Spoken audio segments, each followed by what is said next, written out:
I've actually got the chest one. That's what I have. But then I seen the GoPro that they have that's third person. Mm-hmm.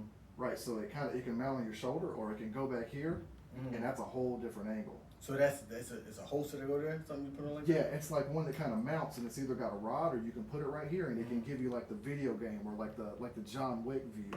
Okay. Right, so you can see kind of like behind you, and you can get like if you're running it, you can get a whole. It's just a different view. Oh, okay, okay. He did not have a formidable opponent in his last fight. Who? Canelo? Yeah. Nah, but that guy was mandatory. So, but he probably said it makes it look better for Canelo because he could have skipped over the mandatory. They probably like, listen, we're gonna do the mandatory, and they told his people, we're gonna give you guys the mandatory. You know, we think about skipping over, but Canelo said he wanted the mandatory, so we can give you the mandatory. You can make some good money. All right, get in there, give it a little effort, and we all going home. You know what I'm saying? That's code for when you get in. We're gonna make you some money. Don't try to win. Don't try to be the hero. All right, and then we all go home. It wouldn't surprise me. That's what that was about. Because the guy, when he decided to stop it after Canelo dropped him and all that, he's gonna be so rough and tough. And he's like, oh, he's not gonna make out. I'm like, yeah, we're gonna make you some money. It's gonna add to my legacy, and you're gonna take all this money. You're gonna go back to Turkey if that's where he still lives. Do you think that they told him? What do you think they told Canelo's opponent? Do you think they say, look, man, go in there? Do you think they said, hey, last couple of rounds? What do you think? I think before the fight even started, they said you can go in here, you can give a decent effort, and then we all go home. And that's code for you're not trying to win this fight, okay? You're gonna make some money. You're gonna add to Canelo's legacy because he's defending his title and he's fighting how many 3-4 times a year. You're gonna add to his legacy, and everyone's gonna be happy. You're gonna be happy because you're gonna make real good money fighting Canelo, and you're gonna go back to the country, think Turkey, and everything's fine. Because the guy didn't give an effort for him to be tough the way they were speaking. He didn't even start out with an effort. I could see if he would start out with a good effort, and then said, "Whoa, this is too much for me."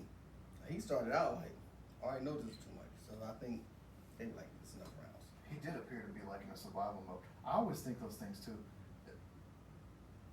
And then you got to wonder if it's him. Like, all right, look, man. Because if he would have opened up, Canelo probably got him out of there. Right. Canelo probably hurts really quick. Right. If he wanted to. How did you feel about? We've never talked about this. How did you feel about Deontay Wilder's? How did you really feel about him in a whole? What was your analogy of Deontay Wilder? The whole Deontay Wilder, what we get? Yeah, just up to him losing to or before Tyson Fury. Okay. I think Deontay Wilder's a great athlete. Okay. He's not the most polished, skilled heavyweight we've seen. Probably one of the hardest punchers of all time that we've seen. But I think that a lot of it comes from him just being very athletic. I think he's a former football player. So I think if you took Deontay Wilder years ago, put him on the basketball court in college, he probably could play college ball with some guys. So I think his athleticism helped him a whole lot. I like the funny, jovial Deontay personality more than I like the Black Power Deontay Wilder. Reason being, with me understanding a little bit about the game, I know that he can go further along after boxing with the jovial Deontay Wilder. Now, it doesn't mean he has to close his eyes to some say injustices is happening, but don't turn all your interviews into a us versus them situation because the them's the ones still also paying you a lot of money. I mean, it's not about all the money, but it's about money. So I like him now far as getting back to his boxing game. I don't think he takes a good punch. I think if he fight Fury, he'll lose again. I think he has a better chance of beating Joshua than Fury. Because Joshua would be there to be hit. I'd love to see the Joshua fight. Yeah. Deontay Wilder, he did have just this supernatural right hand that nobody had ever seen. But when I looked at him, I said, man, he's a big guy. Mm-hmm. He is a huge human. Mm-hmm. And you can't say he's the best, well, at least in my opinion, I don't think it's the best boxing technique we've ever seen. But if he landed that right hand, you're gone. Right. Right? And then when Tyson Fury got in there, well, now you're a giant, and they're like, you got like this mega giant, and Tyson Fury was just bigger than him, Right. you know. And then you saw the tables turn. Right. I felt like a lot of it was that dynamite right hand, but he's such a big guy, man, in comparison to all the other people that he fought. And if he would just unload that right hand, he'd Right. wrap it up. Right. You know, wrap it up. Let's go to the next fight. Mm-hmm. So what does it take? What type of mental preparation? What type of mentality is necessary before you decide to put on these gloves and compete? Right. Like let's go back to the journey. But let's say before you're preparing to become a professional boxer. Maybe you're after your amateur bouts, right? Mm-hmm. And you're really deciding that you want to make a career out of this. What type of mentality or lifestyle? What type of changes? Like what's necessary Right. to do this? It's probably, it has to be different for most people. I think initially, guys say, I want to turn pro, I think initially, a lot of them don't really know what that means. It's like the end thing. I want, now you have so many boxers in this area, I'm going to go pro. I'm like, you don't even have a background. But I think it takes initial, in the beginning, you're boxing amateurs, let's run it up in the amateurs. You're boxing amateur, you're just starting out. It really doesn't kick in until you start really facing challenging matches like tournaments. When I say that, I mean like high regional or high national level tournaments. Then you start to see the cream of the crop, and you're like, oh, I really have to get serious with this. That's when often mindsets change. In the beginning, I don't think guys have the right mindset. Most for it, they just think they do because they might be around some experienced boxers, and it's the thing to talk about is the discussion in the gym. Says, I'm gonna go pro. I'm gonna go pro, coach. I'm like, how many bouts you have now? I have 2 bouts, and I've just been boxing now for almost a year. These are guys who are under me, who've been under me. Like, let's not even worry about it. Let's handle this situation now. So once you decide, okay, I want to be a professional boxer. I want to make it upon high level amateur boxing. National. When you start going to national tournaments and placing, you're pretty much considered to be a high level boxer. It takes that mindset like, I'm determined by this. There's no excuses for anything now because you understand. So I can't run the next 2 days because it's cold. You don't want to be a top level boxer. You like the sport. Your social media become more important than your training. So you go hit the bag for 2 or 3 minutes, put it on social media, say, oh, this is what we do, rock, whatever fancy saying you have, and then you put the gloves down and the camera's off. So your mindset has to really become, this is what it's about for me. There's no distraction from it. Now, you don't cut, downtime out of your life, but you put the downtime fits around your boxing schedule. You don't make boxing schedule fit around the downtime, if that makes sense. So it's your priority. Yeah, I'm training. I need a break. Okay, so tonight I may go to the movies or I may go out to the club, whatever the case may be. If I go out to the club, I don't know, they even still have clubs, right? If I go out to the club, I'm not drinking. I'm leaving the club by 1. I'm gonna try to at least be asleep by 2, cause it's my downtime. Cause tomorrow I'm gonna wake up by 9, cause I'm gonna take me a run. Mm-hmm. So your mind has to become, this becomes my priority, and I fit things around it. Family, if you have a family, married, they're in there also. But I got to fit everything around the schedule. And I think that's what it really, I know it's what it takes. But I really turned it on. It's that disciplinary mindset, Mm-hmm. right? So, that is the life. You get up, you do your road work, Mm-hmm. you're watching what you eat, Mm-hmm. right? This is let's stick to just the mindset. You would sacrifice. Mm-hmm. Probably maybe your dating lifestyle or a lot of your social activities or maybe some of your friends. It's going to require tremendous amounts of sacrifice because, there's another athlete on maybe the opposing side of the country or the opposing side of the state, and he's also sacrificing. Mm-hmm. And sometimes you could see that it would show up that maybe somebody sacrificed a little more than the next person. Right. Yeah.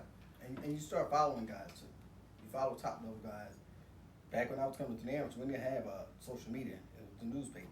So remember when I went overseas when I was in the Army, and I started following Fort Bragg because I saw the Force Comp Championships one night. We used to I forgot the TV overseas. So I'm watching it, and a lot of guys on the Army team were from Fort Bragg. So I started tracking them.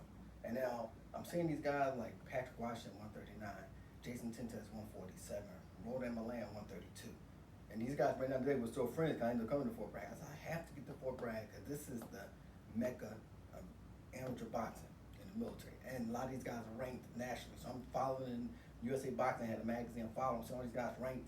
I said, this is where I have to go. So with all my training, as I'm training overseas and I'm winning, I'm like, I have to get to Fort Bragg. So where were you fighting at overseas? I was in Germany, Gießen, Germany. What's boxing culture like over there? Then it was pretty high. Is it intense? Oh, it's pretty high. Because you also get to go box on the economy. So you go box against the German team. And if you had a trainer who didn't know what he was doing, you would get your head wrong because you're in there with somebody who's much more experienced. My actual first amateur box overseas was against a guy who was on the German team. I didn't know that. Only thing I knew was I'm boxing some German. I'm going to beat him because I'm from Philly and I can fight. You know, I still didn't understand the whole art of what this thing meant. Man, that dude boxed my head off. I'm like, what? Who is that? But that right there was a learning lesson. Like, it didn't discourage me. I'm like, man, that guy was really good. So, but with that, you start tracking the people you want. You know who's around because you're serious about it. I'm talking about just from the amateur level. These guys following, I want to be pro. I'm watching video of Pernell Whitaker. I'm like, did you watch Pernell Whitaker as an amateur? No. Did you watch what he did in the Olympics? No, coach. Go back and watch that because that's where you're at right now. You're the amateur Pernell Whitaker. You know, you're not even Pernell Whitaker. You know, he's an icon. But you're the amateur Pernell Whitaker, not the professional Pernell Whitaker. I told people that about Floyd. I said, go watch Floyd amateur bouts and then watch him as a pro. They're totally different. So you have to develop this foundation right here before you just jump.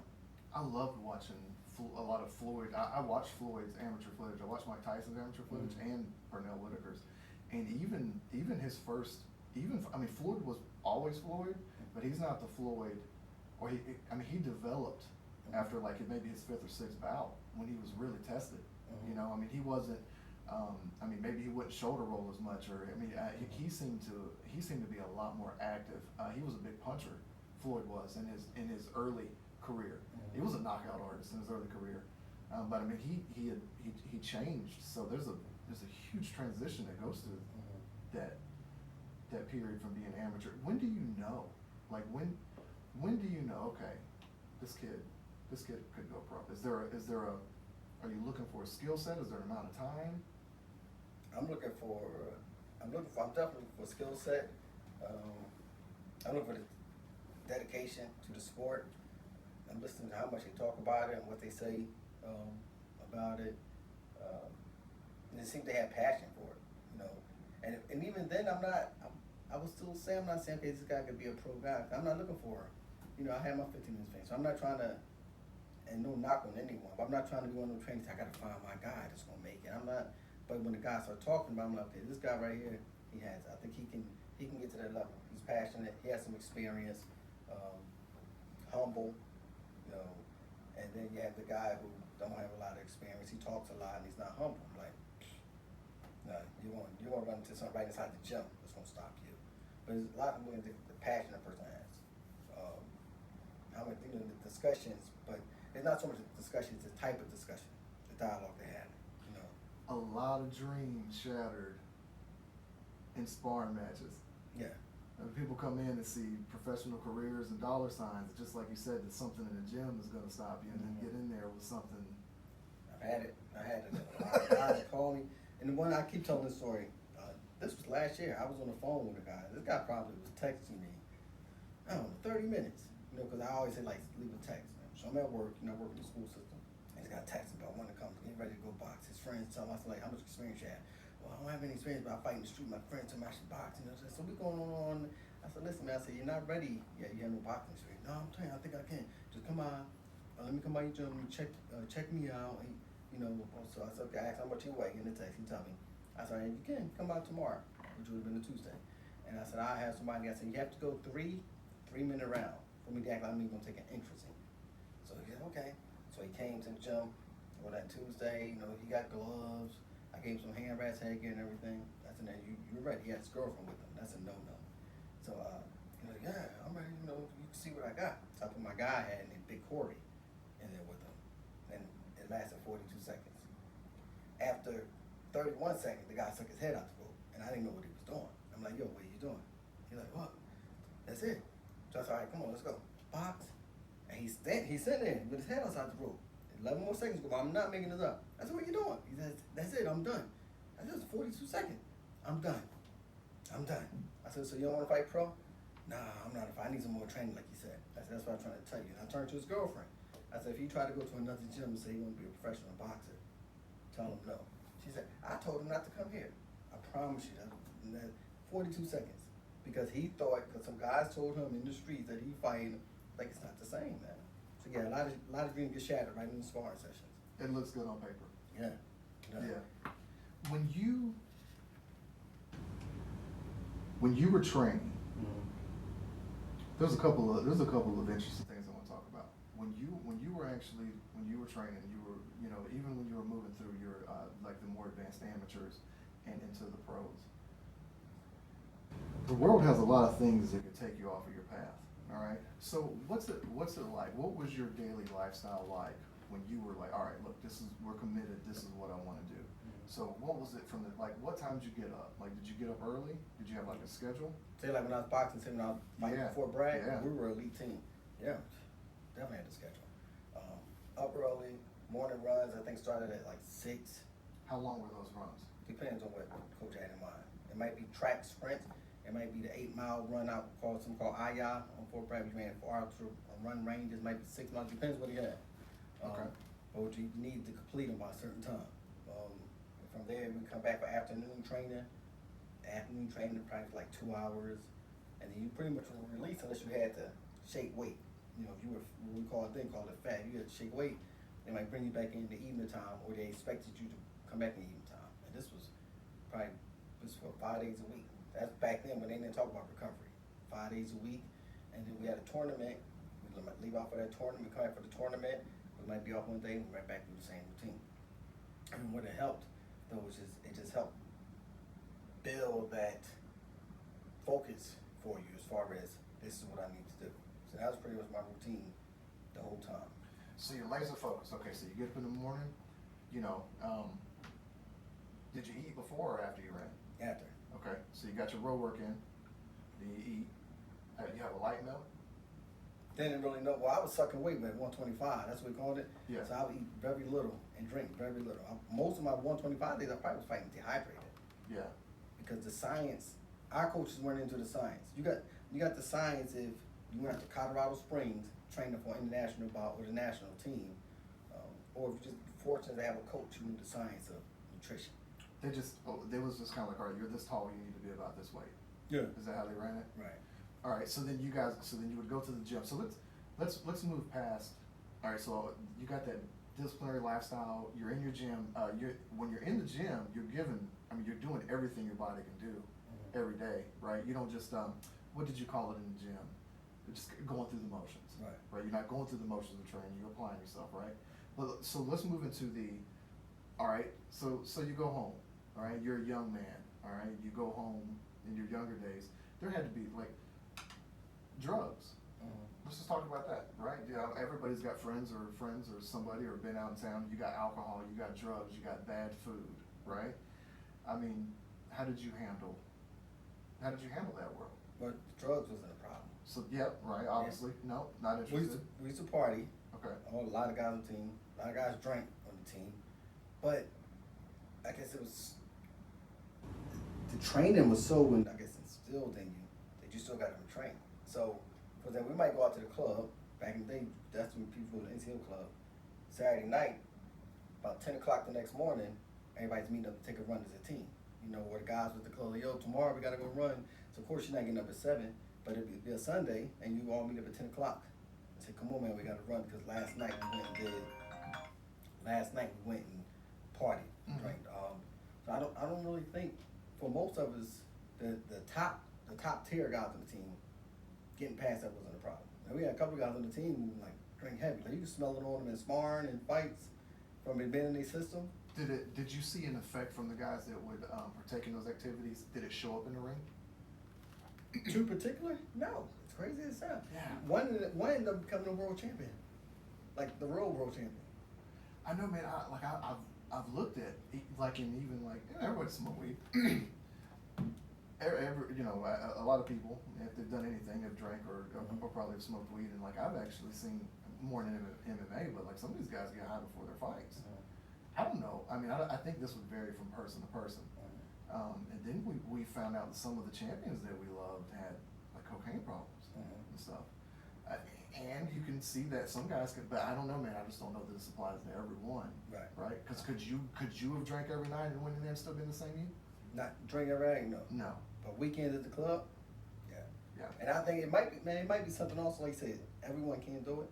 I don't know if they can look into some deep research and say because of your livelihood, how you was raised. You know, so someone who was raised in an environment that was just a difficult environment. Don't necessarily be from, you know, inner city tough, just a difficult environment. Maybe they had a little bit more resistance to this stuff. I mean, I don't know. You know how deep we can go into it, or maybe it's just that the will within that person is say, I drank a little bit, but I'm gonna keep going because this is what I want to do. It might be the same person who might be an artist. Be like, I want to be an artist, so yes, I'm gonna drink and party, but tomorrow morning I'm gonna wake right up and I'm gonna get every line right. You know, all the coloring will be because of the will within that person. So that part was just It's great. Yeah, the like maybe drinking or even drugs may have this is still a gray area. Right. Some people are just primitively gifted. Right. You know, and I gotta say, I was kind of shocked, man, when it finally came out with, you know, like your Pernell Whitakers, your Mike Tysons. Right. You know, I mean, these guys were phenomenal athletes. Right. But they had some secrets. Okay, so let's move into let's shift into a different area. Let's talk about when you step in that ring. Let's say you're a young fighter. All right, let's go to your first match. Let's go all the way back to your first match. When you decide you've been in the gym, you've been training, you're in shape, and you've moved to the point where it's time for your first bout. All right, you got to put them gloves on, and they're not the same gloves that you've been sparring with in the gym, right? The gloves are a lot softer. The amateur gloves, right? They're smaller. Smaller, yeah. So these are made of a different material. How would you take a fighter through getting over their nerves when it's time for them to compete? Like, you got a talented guy, he's got the speed, he's got moves, right? And you go, okay, this is somebody that you're okay with competing, okay? How do you get them through their nerves? This usually my conversation. I say to them, especially if they're new, I say, feeling a little nervous? And then they be like, I'm like, yeah, you're nervous. And you're supposed to be nervous. Because if you're not nervous, I'm worried. Okay?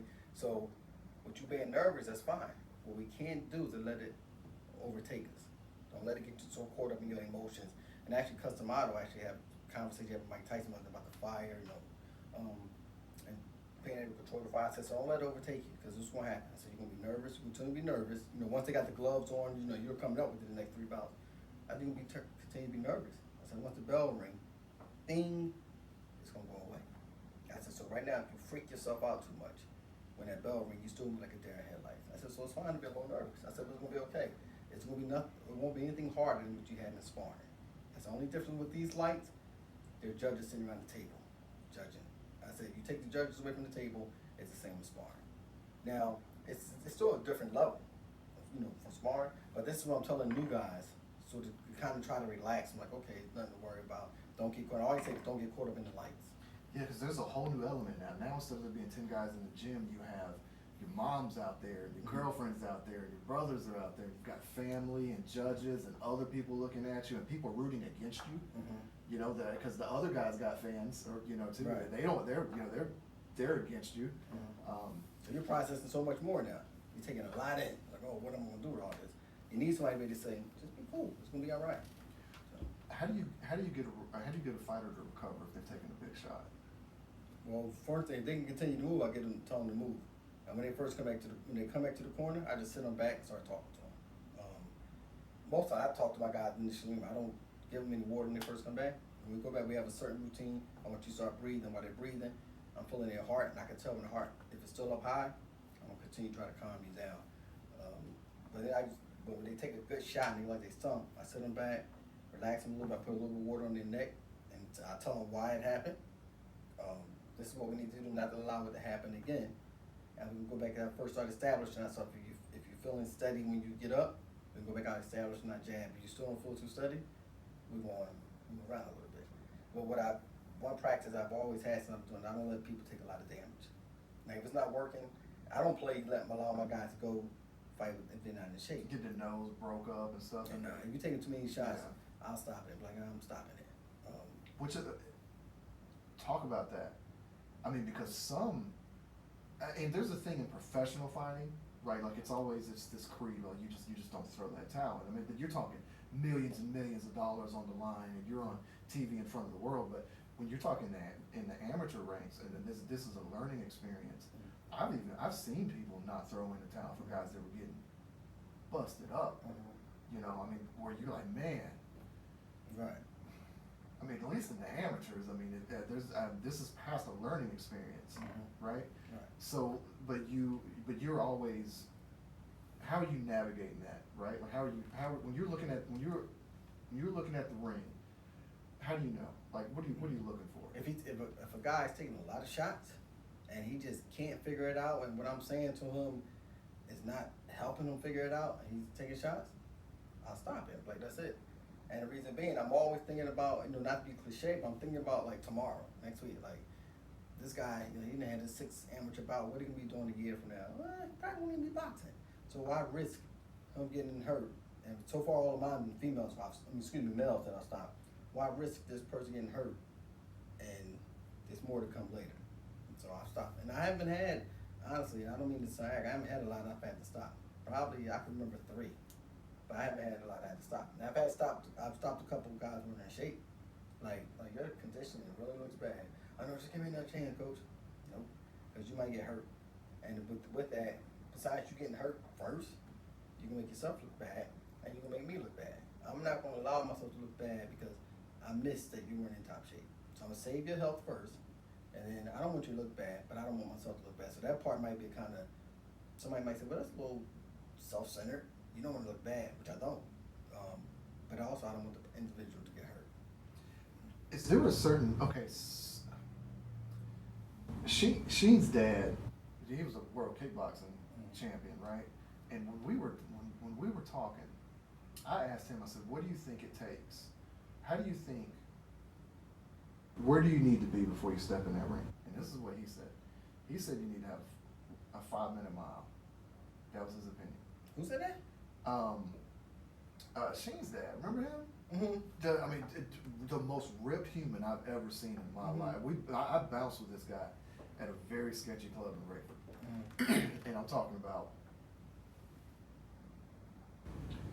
this guy was an animal, right? This was his opinion. Before you could fight, he said you need to have a 5-minute mile, be able to do 40 pull-ups. He said you can't do that. Well, he just eliminated 75% of boxers. So. Right. Well, so that's what. Well, and this was his. But this guy also was a freak of nature because I seen him at 55 years old do 40 pull-ups. Right. I mean, he was, man. I mean, I wish to be in that kind of shape when he was just an absolute freak of nature. Do you have a criteria? Like, is there a runtime that you're looking for, or? Nope. No. Not looking for a runtime. Amateurs, unless you're extremely out of shape, I don't think you should run long. Like, I'm a coach. I've had guys now, they go out to 8 miles a day. I'm like, why? I just felt like, coach, help me get in better shape. I said, it's not going to get in better shape. It's going to cause injuries. It's going to injure your ankles, it's going to injure your knees, it's going to injure your hips. I said, because if you're running 8 miles, you are not running fast. So you're not even getting your heart rate up the way you might need to get it up in a boxing match. I said, so running 8 miles, not necessary. That's played out. That's that back in the day stuff, and no one has come to some people and say, you don't need that anymore, and not to keep using science, because you have some very smart people who started studying all this stuff and said, this is what we're doing now. So I don't have a particular time, run it in this amount of time, or do these many miles. People ask, well, how many miles should I do? So I just like pick a random numbers. In a week, I don't know, if you're running 5 days out of the week, try to get at least 12 miles in. If someone said, well, Khalil, why you pick that? I'm like, I really don't know why I picked that. But I'll tell them how to run. I'll tell you, I need you doing some interval running. So we might, get a good pace for 30 seconds, break it down for 30 seconds, it's a slower jog. I said that's our recovery period. Mm-hmm. I said get it another good pace for 30 seconds. The next, when you finish the run for 30 seconds, go through a fast shadow box for 30 seconds. Now the heart rate is up and the heart rate continues to be up. I said, then you're gonna walk for a minute. So now I can break it down. I'll break it down in intervals. And we're looking at, and I always suggest that everyone get something where they can monitor their heart rate. So this way, when you see your heart rate come back down to that first level, you know I'm ready to go again. I said, now we take that and train. This is just dealing with boxing, not all the other athletes I train. I said, now we take that and transition that into the ring. Okay, so a JO, a little kid, he's gonna box a minute. Okay, novice guy box 2 minutes. So if you can go hard for 2 minutes, and you're not gonna go hard for 2 minutes, but if you can go hard for 2 minutes, and then in your preparation, say you're running, and then within that minute rest, like you get in the ring, your heart rate is back down, you're in good shape. It's a lot closer simulation of what would really happen. Right. You said one time mailbox to mailbox. Mm-hmm. Yeah. Remember that? Yeah. Oh yeah. Yeah, because I was a guy. I struggled with my cardio not because I was a slacker, but because I had pneumonia. Mm-hmm. I just never could get my lungs back. It was unfair to me. I remember having this great wind, and then I actually had H1N1, the last pandemic, right? Mm-hmm. And I remember I was one of those guys. I'm like, dude, I'm running 7 miles every morning, and you were like, hey, you ain't gonna get nowhere. And I'm winded. Like I'm eating clean and doing everything perfect. Completely different than what would happen with a regular. But you said run mailbox to mailbox, which makes way more sense. Right. So. And it gives somebody a visual. You got a mailbox, do mailbox to mailbox. Or do every 2 mailboxes. It gives you a visual, something to shoot for. So that's one reason why I always see it. Somebody running in the neighborhood, it's easier to do it that way. But you don't need to go on long runs and tear your knees and ankles up, because you're not. And I say this to people who like to jog. I said, when you're jogging, this is what your leg rotation looks like. When you're running, it looks like a sprint. You look at a sprinter. We might have mentioned this last time. Look at a jogger. Somebody who run marathons. You don't hear what you hear from sprinters is pulled hamstring, maybe a pulled calf. Okay, what you hear from people who jog or run marathon, my knees are bad, my hips are bad, my ankles are bad. Because now you change the way the body's supposed to move. The body's meant to sprint, not jog. Mm-hmm. So I don't like guys jogging. Like, don't jog. Let's get some sprints in. Let's run a fast pace. If you run a fast pace, it's going to help you a whole lot more than you go, okay, I'm going to go run 8 miles. You give me a guy who's doing a 2 mile running training versus the guy who's doing 8 miles of running. After, let's say, 4 weeks, I would put more money on the guy who's doing the 2 miles, different type runs. You'll have better stamina. Mm-hmm. So, we know you get the guys all the time that, they come into the gym. What can someone expect that's never done this before? Mm-hmm. Okay. What can someone expect? I think a lot of people have the idea, if you pick up fighting a little later on in life, I don't think people know they're going to get hit. Mm-hmm. I don't think that what can someone expect? What's something that people need to know, before they decide that they want to walk into the boxing gym? Like, for instance, you're going to get hit in the face. Right. It's going to happen. Right. Even if you're even if you have experience, if you haven't been sparring, the first couple of rounds. Mm-hmm. Right. And that's why guys with experience, when they first come in, they're not ready to get in the ring. You get a guy, like, you want to do some rounds? No, coach, I haven't been training. Time is off. Because they already know. Mm-hmm. A new person, when I get a new person, say they want to box, I have a guy now, he always say, coach, I'm ready to take this thing serious. It's a long way to go. So I told him, he wanted to jump in sparring like his first week. I said, you're not ready for sparring. Coach, I'm trying to know, I've been working out in my house before I even joined here with you. I'm going to let you do one hand work with the guy. Just to let you know you're not ready for sparring. I said, now I've been doing this for a long time. I know what I'm talking about. All right, coach, I got you. I picked the guy in my facility who was not only lighter than him, he was years younger than him.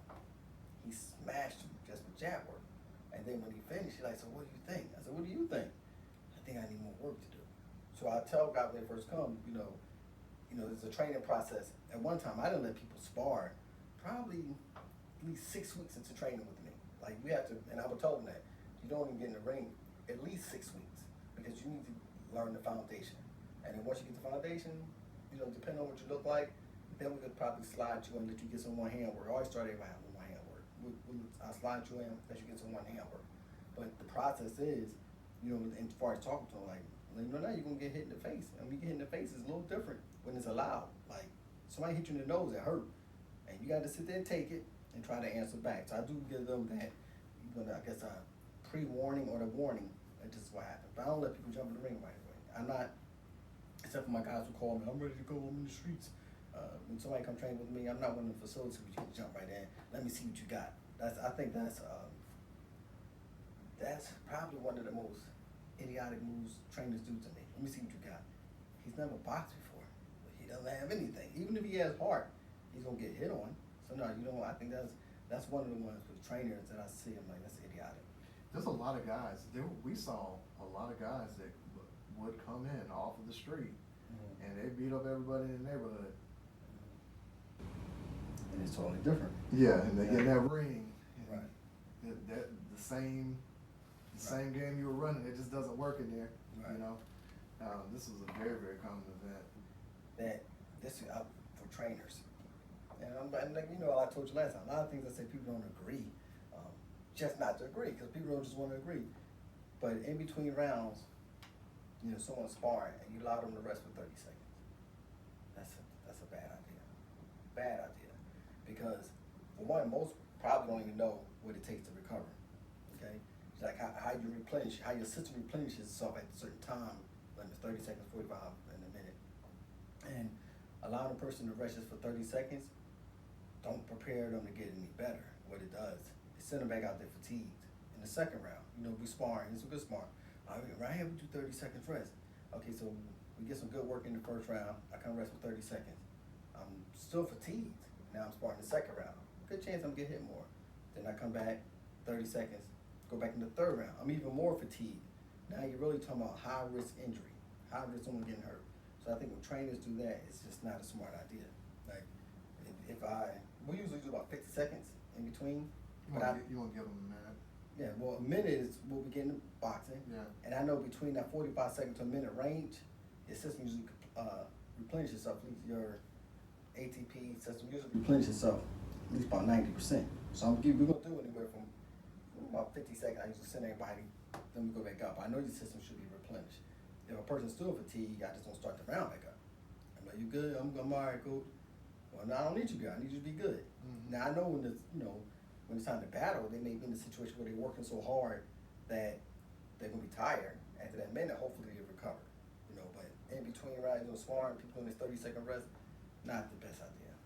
Is there a certain time in your training when you'd rather someone spar? Would you rather them spar like, let's say your training starts at 7 o'clock. You rather them, when in training do you spar? Is it at the beginning of training, or do you let them spar towards the end of training? We spar at the beginning. So they're still fresh. Yeah. Yeah. We do it. There have been times when I did it at the end of training with 2 guys, but usually it's beginning when we come in training at night. Like we're setting up, do our warm-ups. Got to do a lot of different warm-ups. The guys who sparring, I just put them to the side, tell you, hey, get your stuff and start loosening up. I don't want them exerting. You don't need to be over there doing this and this and this. I want you guys to be fresh when we go in there. So we usually do it at the beginning of the training. Okay, let's close on this one. Diet. What should a fighter be eating? Like, how, what? Yeah, let's go into dieting. What type of diet and discipline should you have? Man, that's hard to say because people's bodies respond different. I can tell you what I've always been big on. I'm a big pasta guy. I think just over time that's proven that's more pasta. The healthy fats, the things you can just look up and say, how does this help me? So I had a trainer one time, had me eating steak. It's during my pro time. Eating steak before a bout. So I'm thinking, okay, yeah, steak would be good. And I don't know what time I did. I did it one time and tore my stomach up before I went and fought. And I can't remember how close it was to the bout, but it wasn't a good idea. And I guess he figured steak, he's seen in the movies, Rocky and all them, it's protein. Like, protein don't help with the energy you gotta put out. So I shouldn't be putting that in my system. So for me personally, when we usually go in tournaments, we go to weight somewhere to box, most of the time, we try to find a pasta spot. And often it's always like a Golden Corral. But I know not everyone want pasta, so I'm like, okay, guys, get what you want. Try to stay away from the fried foods, you know. But usually most time me is pasta. You get some pasta in your system, water or juice, you know. And it's not so much what's affecting people. It's not really much what they're eating that day. That'll affect you because it depends how it's going to empty out your system, you know. What's affecting is what they're eating up to that day, you know. So if you ate Burger King, McDonald's, Wendy's, so I'm naming these places, so I guess they could have some good food, wink. But if you ate that for 2 weeks, the day about you're about, you decide to eat something nice and healthy, what you're gonna be, your body gonna be fueling off is that fast food you had. So that's really the biggest thing. But the day of competition, I still try to stay with the pasta. Everything we do was made like competitive stuff, pasta. My sons, this is what we do, pasta meals. So because of the carbs. Yeah, I seen that described to be a loading period. Like the human body has like a 7-day loading period. So all right, cool. Like you did good. You know, all right. You've been eating bad. You know, we're gonna start on Monday eating clean. I mean, your body needs time to readjust to all of the new energy. So you're right. Yeah, if you have a hamburger on Wednesday, it could show up if you got a fight on Saturday.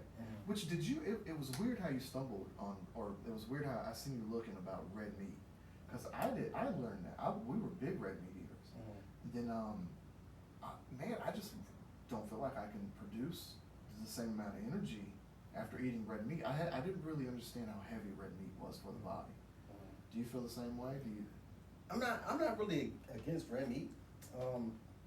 I know what they say about it, but I do know that, you know, you need protein and iron more from the meats. How much, maybe the way you cook it can affect, you know, what it does to your system. So I'm not really against it.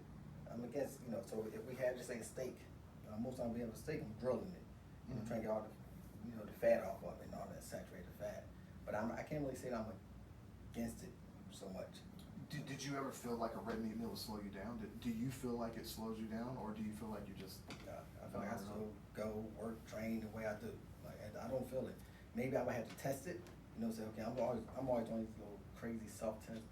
Maybe I have to test it. Okay, for 2 weeks I'm not gonna have any red meat. And continue my personal training regimen, and then see what it feel like if for 2 weeks if I put red meat back in, and see what happens. Well, I don't eat a lot of red meat, so maybe that's it too. It might be. Right. What do you think would happen if you just ate your big old Wendy's burger and jumped in there and sparred? I wouldn't advise it. I wouldn't advise it, but I mean, it may have some benefits to it. I'm not gonna speak bad about it. They might see this. Oh yeah. No, that's LOL. LOL. Right. Yeah, red meat. I don't know, man. I feel like I just, at least in my body, if I eat red meat, dude, I just can't produce. Right. If I eat chicken and rice and stay lean and stuff like that, you know, there's some production, but red meat. Right. Yeah, I'm more of a chicken guy, with chicken, fish, you know. So right now, I like steak. I haven't measured to see how it affects me as far as training. I ain't even looked at my son. One of him only likes steak. I ain't really looked to see, hey, if he eat burger that we make, not from fast food, does it affect him in his games? I would have to try and look at that. Okay. Let's cover this real quick.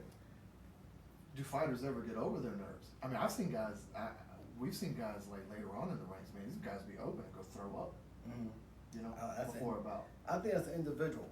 Yeah. You know, some people might, I don't know, some people they do it, they throw up, get super nervous, and it motivates. So I really don't. I think, you know, these things require individual, I wouldn't say individual choices, but how they just affect it.